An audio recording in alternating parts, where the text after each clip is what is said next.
आपके साथ अदिति मिश्रा। संसद में कानून पर चर्चा होनी थी, लेकिन बहस आरोपों की आग में बदल गई। एंटी पेपर लीक बिल पर बोलते हुए राहुल गांधी ने गृह मंत्री अमित शाह पर छात्रों पर पैलेट गन चलवाने का गंभीर आरोप लगा दिया, तो सत्ता पक्ष ने इसे बेबुनियाद करार दिया और माफी मांगने की मांग कर दी। सवाल अब सिर्फ आरोप का नहीं है, बल्कि उसकी सियासी और संसदीय जवाबदेही का भी है। रिपोर्ट देखिए।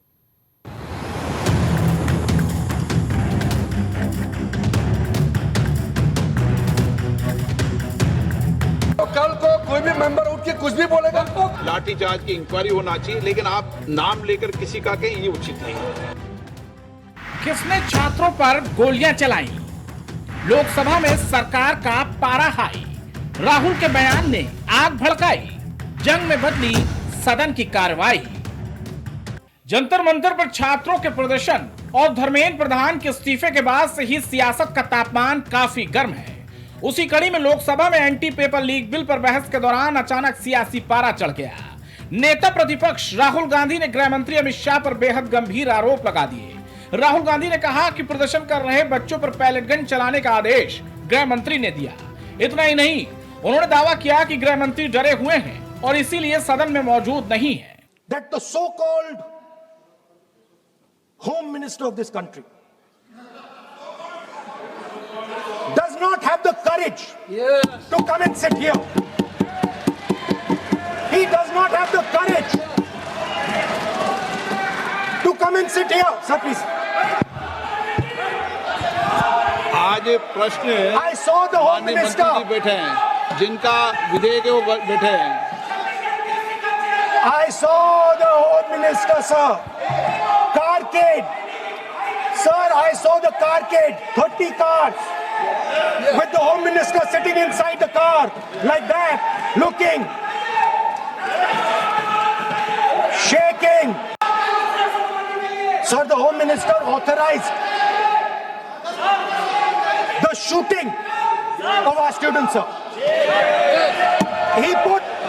He put pellets into the blood of our students.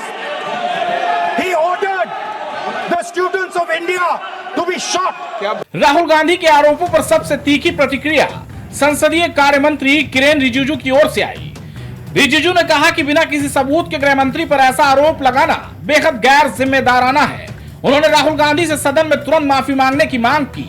आप गृह मंत्री जी के नाम को लेकर के आपने जो शब्द इस्तेमाल किया, जो आपने वक्तव्य दिया, इस बेसिस पे आपने कहा है, आप प्रूफ दिखाओ। आपको माफी मांगना होगा सर, ये इसको हम हल्के में नहीं ले सकते, नहीं तो कल को कोई भी मेंबर उठ के कुछ भी बोलेगा।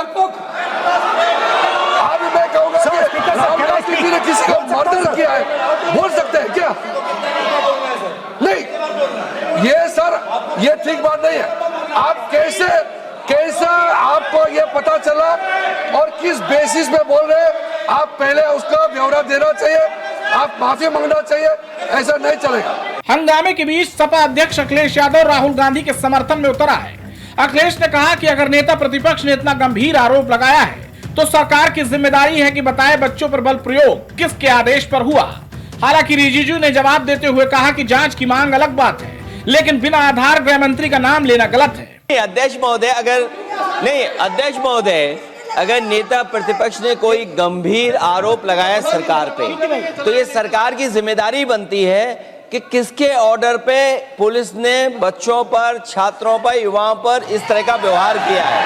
ये सही बात है। नहीं अध्यक्ष महोदय, ये अगर गृह मंत्री जी का नहीं है। अखिलेश जी, आप जो बता रहे हो अलग बात है। राहुल जी ने ये नहीं कहा, उन्होंने सीधा नाम लेके कहा, इंक्वायरी का बात नहीं मांगा। राहुल गांधी जी ने इंक्वायरी का बात नहीं किया, उन्होंने सीधा नाम लेकर के फायरिंग ऑर्डर का बात किया। कैसे बात कर सकते हैं आप? ये आप समझते हैं कितना गंभीर आरोप है। लगातार बढ़ते शोर शराबे के बीच स्पीकर ओम बिरला को दखल देना पड़ा। उन्होंने राहुल गांधी से कहा कि विधेयक पर चर्चा करें, जांच की मांग करें, लेकिन किसी का नाम लेकर आरोप न लगाएं। देखिए माननीय प्रतिपक्ष के नेता, मेरा आपसे आग्रह है, एक मिनट आप विधेयक के बोलो और आप कोई भी तथ्य, कोई भी बात कहें तो आप खुद इंक्वायरी कर खुद निर्णय की स्थिति में नहीं बने। ये आप विषय कह सकते हैं कि लाठीचार्ज की इंक्वायरी होना चाहिए, लेकिन आप किसी व्यक्ति विशेष अखिलेश ने भी कहा आप इंक्वायरी की बात कर सकते हैं, लेकिन आप कहें कि नाम लेकर किसी का कहें ये उचित नहीं है। Speaker, ये sir, उचित नहीं है, सदन की गरिमा के अनुरूप नहीं है। एंटी पेपर लीक बिल पर चर्चा शुरू हुई थी, लेकिन बहस कानून से ज्यादा आरोपों पर सिमट गई। अब सवाल है कि क्या राहुल गांधी के बयान को लेकर जांच की जाएगी या राहुल सरकार से माफी मांग लेंगे। फिलहाल संसद में सियासी टकराव अपने चरम पर है और इस मुद्दे की गूंज सदन से लेकर सियासत के गलियारों तक सुनाई दे रही है। Desk report, India superfast.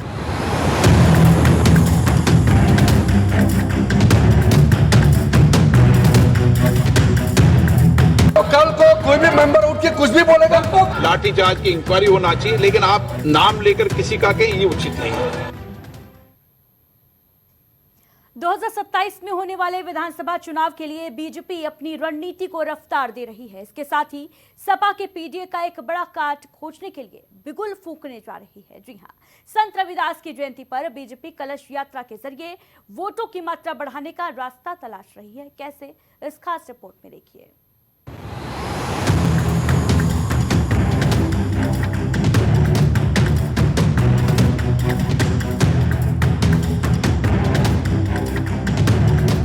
बात हो रही है उत्तर प्रदेश की, जिसने कई पार्टियों का सियासी मुस्तकबिल तय किया है। यूपी में बीजेपी अपने दुर्ग को बचाने के लिए आज से जिस अभियान का बिगुल फूंकने जा रही है, उससे पार्टी की बाँछें खिल जाएंगी। संत रविदास की जयंती पर पार्टी के ऐसे वर्ग को साधने जा रही है जो सियासी वैतरणी में वोटों की नैया को पार लगाती है। जी हाँ, संत रविदास की जयंती पर बीजेपी पूरे देश में 11,000 कलश यात्रा के जरिए दलित वोट बैंक की सियासत तले यूपी में हैट्रिक की पटकथा लिखने की ख्वाहिश में है। संत रविदास की जयंती का ये मौका सिर्फ एक धार्मिक अनुष्ठान नहीं, बल्कि 2027 के महासमर की सबसे रणनीतिक विस्तार है। बीजेपी भली भांति जानती है कि लखनऊ के तख्त का रास्ता दलित बस्तियों के उन दरवाजों से होकर गुजरता है जो वक्त आने पर सियासत का रुख मोड़ने का मादा रखता है।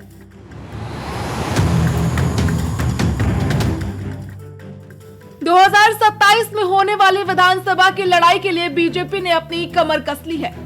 इसके लिए समय समय पर बीजेपी अपनी रणनीति में बड़े बदलाव करती नजर आ रही है। इस लड़ाई में बड़े नेताओं के साथ संत समाज के जरिए बीजेपी एक बड़े वर्ग को साधने की जुगत में नजर आ रही है। अभियानों का रथ लेकर निकली भाजपा सोशल इंजीनियरिंग का नया ब्रह्मास्त्र गढ़ने में जुट गई है। संत रविदास की जयंती को साध कर बीजेपी फिर से दलित वोटर्स को अपने पाले में लाने पर फोकस कर रही है।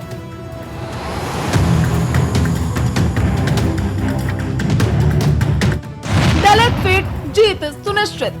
यूपी में कुल दलित आबादी 20 से 22%, 403 में से 84 सीटें आरक्षित, 124 सीटों पर बढ़ा प्रभाव, 40 सामान्य सीटों में भी दलित फॉर्मूला हिट। इस यात्रा में कुल 11,000 कलश पूरे देश में निकाले जा रहे हैं। यात्रा में मंदिरों में दीपदान, कलश वंदन, संत संपर्क, छात्रावास संपर्क अभियान, प्रभात फेरी, कीर्तन के जरिए धार्मिक वातावरण बनाया जाएगा। समस्ता अभियान फूकेगी जान। यात्रा में क्या करेगी बीजेपी?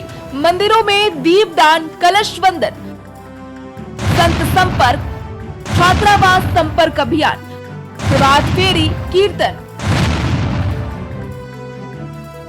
11,000 कलश यात्रा और संदेश साफ है। पार्टी अपने जनाधार के सबसे संवेदनशील हिस्से को किसी भी कीमत पर बिखेरने नहीं देना चाहती। हालिया सियासी उथल पुथल के बाद बीजेपी का यह अभियान महज एक पड़ाव नहीं, बल्कि विरोधियों के हर तिलिस्म को तोड़ने की एक आक्रामक कोशिश है। यूपी के सियासी अखाड़े में इतिहास गवाह कि जिसने इस बड़े वोट बैंक की नब्ज पहचान ली, सत्ता की चाबी उसी के हाथ में आई।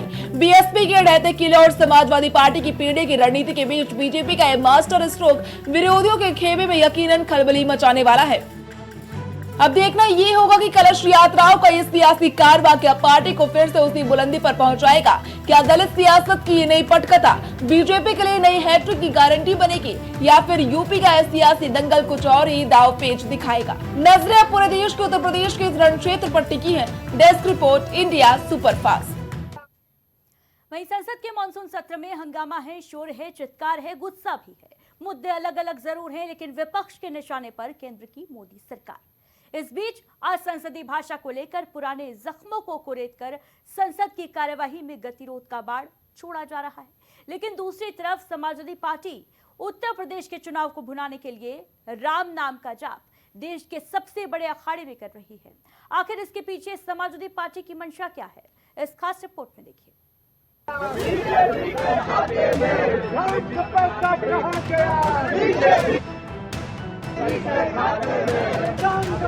देश का सबसे बड़ा सियासी अखाड़ा, वक्त संसद का मॉनसून सत्र और उस पर सियासत जबरदस्त। कुछ दिन पहले तक छात्र आंदोलन तले घिरी सरकार अब राम मंदिर के दान चोरी विवाद में घिरती दिखाई दे रही है। एक तरफ कांग्रेस जहां नए शिक्षा बिल और नए मंत्री को लेकर संसद के प्राचीर में विरोध की आवाज को बुलंद कर रही है, तो वहीं दूसरी तरफ समाजवादी पार्टी के अध्यक्ष अखिलेश यादव राम मंदिर के मुद्दे पर हमलावर हैं।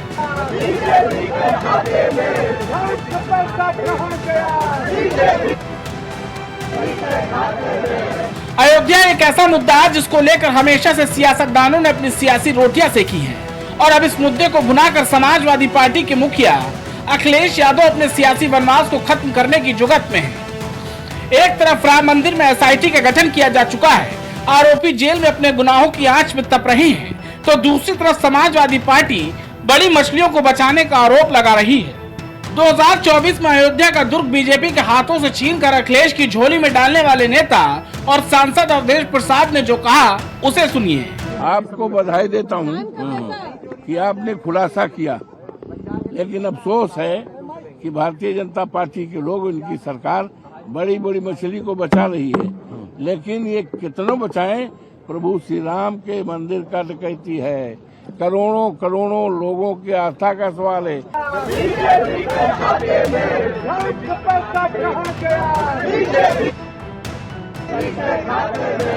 जिस पार्टी पर हमेशा से राम विरोधी और कार सेवकों पर गोली चलाने के आरोप लगते आए हैं, अब वही समाजवादी पार्टी राम मंदिर के मुद्दों को अपनी सियासी वैतरणी को पार लगाने के रूप में इस्तेमाल कर रही है।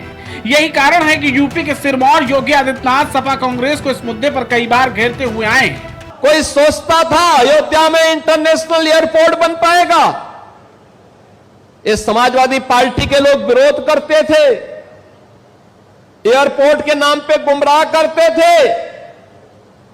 आज महर्षि वाल्मीकि के नाम पर इंटरनेशनल एयरपोर्ट अयोध्या के साथ और देश के सभी प्रमुख शहरों के साथ अयोध्या का एयरपोर्ट जोड़ चुका है। सभी शहरों के साथ अयोध्या जुड़ चुकी है। आज जो अयोध्या का विरोध समाजवादी पार्टी और कांग्रेस के लोग कर रहे हैं, वे इसलिए विरोध कर रहे हैं, वे नहीं कर पाए थे। 2027 के विधानसभा चुनाव में इस बार राम को लेकर जंग सपा भाजपा में जमकर देखी जा रही है। एक तरफ लगातार हर मंचों से योगी आदित्यनाथ हमलावर, तो वहीं दूसरी तरफ सपा इस मुद्दे पर बीजेपी को घेरती नजर आ रही है। ऐसा मंजर आज लोकसभा के परिसर में भी देखने को मिला कि जो दान पात्र को नहीं बचा पाए, श्रद्धा से जो चढ़ावा चढ़ता है उसको नहीं बचा पाए, उनसे क्या उम्मीद करोगे कि इस तरह के पेपर लीक नहीं होंगे, परीक्षाएं रद्द नहीं होंगी? संदेश साफ है, जो श्रद्धा के साथ खिलवाड़ कर सकते हैं वो हमारे युवा नौजवानों के भविष्य के साथ भी खिलवाड़ कर रहे हैं। और जब तक सरकार नहीं जाएगी, सबसे बड़ा संकट तो सरकार ही है। भारतीय जनता पार्टी के लोग और उनसे जुड़े हुए जो उनके संगी साथी हैं, उन लोगों ने इस चंदा को भी पूरी तरह से हजम करने का काम किया है। लेकिन जो यूपी विधानसभा चुनाव आने वाला है उसमें समाजवादी पार्टी और अयोध्या में जब ये इतनी बड़ा घटना हुई और जो हमारे मुख्यमंत्री जी हैं वो लगातार अयोध्या जा रहे थे, लगातार सबने न्यूज में देखा, बहुत बढ़ चढ़ के बात आती थी, इसलिए हमें भी याद है। तो आखिरकार ये हमारे उत्तर प्रदेश के मुख्यमंत्री का भी दायित्व बनता है कि वो बताएं कि इतनी बड़ी चंदा चोरी आखिरकार कैसे हो गई। वही इस पूरे मुद्दे पर दिल्ली की सियासत के साथ यूपी में भी आरोप प्रत्यारोप का दौर जारी है। सपा भाजपा एक दूसरे पर निशाना साध रहे हैं। राम मंदिर में हजारों करोड़ रुपए का चंदा चढ़ावा चोरी हुई। भगवान श्री राम के आभूषण, मुकुट, माला और शिलाएं भी लूट ली गई। ये भाजपा की सरकार ने महापाप किया है। देश के प्रधानमंत्री, आरएसएस प्रमुख और उत्तर प्रदेश के मुख्यमंत्री तीनों इसमें शामिल हैं। इसीलिए हाई कोर्ट या न्यायाधीश से इसकी जांच नहीं करा रहे हैं और एसआईटी की जांच हुई, उसमें अपराधियों को बचाने का काम हुआ। दिल्ली में समाजवादी पार्टी ने ऐसे समय पर जब पूरा इंडी गठबंधन एक साथ एक विषय को लेकर चर्चा में शामिल है, एक नया इशू उठाकर समाजवादी पार्टी ने यह संकेत दे दिया है कि उत्तर प्रदेश के आने वाले विधानसभा चुनाव में इंडी गठबंधन अब समाप्त हो रहा है। एक गठबंधन एक ही दिन अगर अलग अलग इशू उठा रहा है तो इसका सीधा और साफ संदेश है कि उत्तर प्रदेश में इंडी गठबंधन अब समाप्त है और जिस प्रकार से उत्तर प्रदेश में चुनाव होगा, ये गठबंधन अपनी बेमौत मौत को प्राप्त करेगा। राम मंदिर में हुए चंदा चोरी के मामले को लेकर के समाजवादी पार्टी ने राष्ट्रीय अध्यक्ष अखिलेश यादव के नेतृत्व में आज लोकसभा के मकर द्वार के बाहर प्रदर्शन किया। उस प्रदर्शन में समाजवादी पार्टी के सांसदों ने दान पेटी को हाथ में लेकर के मांग की कि जब तक चंदा चोरी के जो आरोपी हैं उन पर कार्रवाई नहीं होती तब तक वो लगातार इस मुद्दे को उठाते रहेंगे। वहीं भारतीय जनता पार्टी का कहना है कि समाजवादी पार्टी और कांग्रेस का जो इंडिया गठबंधन है उसमें दरार आ चुकी है, इस वजह से दोनों पार्टियां अलग अलग मुद्दों पर आंदोलन कर रही। आपको बताते चले, समाजवादी पार्टी का कहना है कि जब तक राम मंदिर में हुए चंदा चोरी के आरोपियों को दंड नहीं दिया जाएगा या उन पर कार्रवाई नहीं की जाएगी तब तक लगातार वो इस मुद्दे को उठाते रहेंगे। आपको बताते चलें कि राम मंदिर में हुए चंदा चोरी को लेकर के समाजवादी पार्टी मुखर रही है। इंडिया सुपरफास्ट न्यूज के लिए मैं आलोक दीक्षित, लखनऊ। संसद की प्राचीर इस वक्त विरोधाभासों का गवाह बन रही है। विपक्षी पार्टियां किसी न किसी मुद्दे पर केंद्र सरकार को घेरती नजर आ रही है। फिलहाल देखना लाजमी है कि आखिर ये विरोध की आग कब खत्म होती है। Desk report, India superfast. 2027 की जंग भले ही अभी दूर है, लेकिन उत्तर प्रदेश में चुनावी शतरंज की बिसात अभी से सजती दिख रही है। मुख्यमंत्री योगी आदित्यनाथ लगातार जिले दर जिले पहुंच रहे हैं, हजारों करोड़ रुपए की विकास परियोजनाओं का लोकार्पण, शिलान्यास कर रहे हैं, जनसभाएं कर रहे हैं और सरकार इसे विकास की रफ्तार बता रही है। लेकिन विपक्ष का आरोप है कि ये केवल विकास अभियान नहीं बल्कि 2027 के विधानसभा चुनाव की जमीन तैयार करने की कवायद है। आंकड़े बताते हैं कि बीते 3 महीनों में मुख्यमंत्री ने 43 जिलों का दौरा किया है, करीब 36,877 करोड़ रुपए की विकास परियोजनाओं की बड़ी सौगात दी है। ऐसे में बड़ा सवाल यही है कि क्या ये सिर्फ विकास की दौड़ है या फिर 27 के चुनावी रण से पहले बड़ी चाल। रिपोर्ट देखिए। विकास के मंच पर अब सियासत का रंग साफ दिखाई देने लगा है। 2027 के विधानसभा चुनाव से पहले मुख्यमंत्री योगी आदित्यनाथ ने उत्तर प्रदेश में जिले दर जिले अपनी मौजूदगी तेज कर दी है। पूर्वांचल से लेकर बुंदेलखंड, पश्चिमी यूपी से लेकर तराई तक लगातार दौरे, जनसभाएं, समीक्षा बैठकें और हजारों करोड़ रुपए की विकास परियोजनाओं की सौगात। कहीं मेडिकल कॉलेज का उद्घाटन तो कहीं एक्सप्रेसवे, पुल, सिंचाई, बिजली और शिक्षा से जुड़ी योजनाओं का शिलान्यास। लेकिन इन दौरों को लेकर अब सवाल सिर्फ विकास का नहीं बल्कि 2027 की चुनावी रणनीति का भी उठने लगा है। बीते 3 महीने का रिपोर्ट कार्ड, 43 जिलों का दौरा, 36,877 करोड़ की विकास परियोजनाओं का लोकार्पण, शिलान्यास। दरअसल हाल के कुछ दिनों में उत्तर प्रदेश के सिरमौर योगी आदित्यनाथ ने कहा था कि ये चुनाव वैसे भी 80 और 20 का है, मैं जिलों में 4-4 बार जाऊंगा जब तक विपक्ष एक बार जाएगा। मुख्यमंत्री के दौरे अब सिर्फ सरकारी कार्यक्रमों तक सीमित नहीं दिख रहे हैं बल्कि इन्हें आगामी चुनाव की तैयारियों से जोड़कर देखा जा रहा है। पूर्वांचल से लेकर पश्चिमी उत्तर प्रदेश, बुंदेलखंड, अवध और तराई तक सीएम योगी की लगातार मौजूदगी ने राजनीतिक हलकों में हलचल बढ़ा दी है। हर दौर में विकास परियोजनाओं का संदेश तो है ही, लेकिन विपक्ष का आरोप है कि इसके पीछे चुनावी जमीन मजबूत करने की रणनीति साफ नजर आ रही है। मुख्यमंत्री योगी आदित्यनाथ के दौरों में वाराणसी सबसे बड़ी चुनावी प्राथमिकता बनकर उभरा है, जहां वे 3 महीनों में 4 बार पहुंचे हैं। इसके अलावा देवरिया, बिजनौर, प्रयागराज, अयोध्या, कुशीनगर, गाजियाबाद जैसे अहम जिलों का उन्होंने 2-2 बार दौरा किया है। इन दौरों में विकास परियोजनाओं की समीक्षा और नई योजनाओं की घोषणाओं के साथ साथ राजनीतिक संदेश देने की पूरी कोशिश नजर आई है। विपक्ष का दावा है कि इन जिलों का बार बार दौरा महज प्रशासनिक नहीं बल्कि आगामी चुनाव को देखते हुए बूथ और संगठन को साधने की रणनीति का हिस्सा है।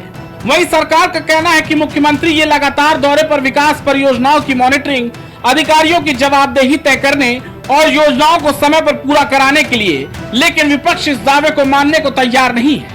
उसका आरोप है कि विकास के नाम पर चुनावी जमीन तैयार की जा रही है। यही वजह है कि 43 जिलों के दौरों में 36,877 करोड़ की परियोजनाओं की घोषणा और मुख्यमंत्री का 80-20 वाला बयान अब उत्तर प्रदेश की राजनीति का बड़ा मुद्दा बन चुका है। सत्ता इसे विकास अभियान बता रही है, जबकि विपक्ष इसे चुनावी अभियान करार दे रहा है। भाजपा की सरकार उत्तर प्रदेश में सभी मोर्चों पर फेल हो गई है।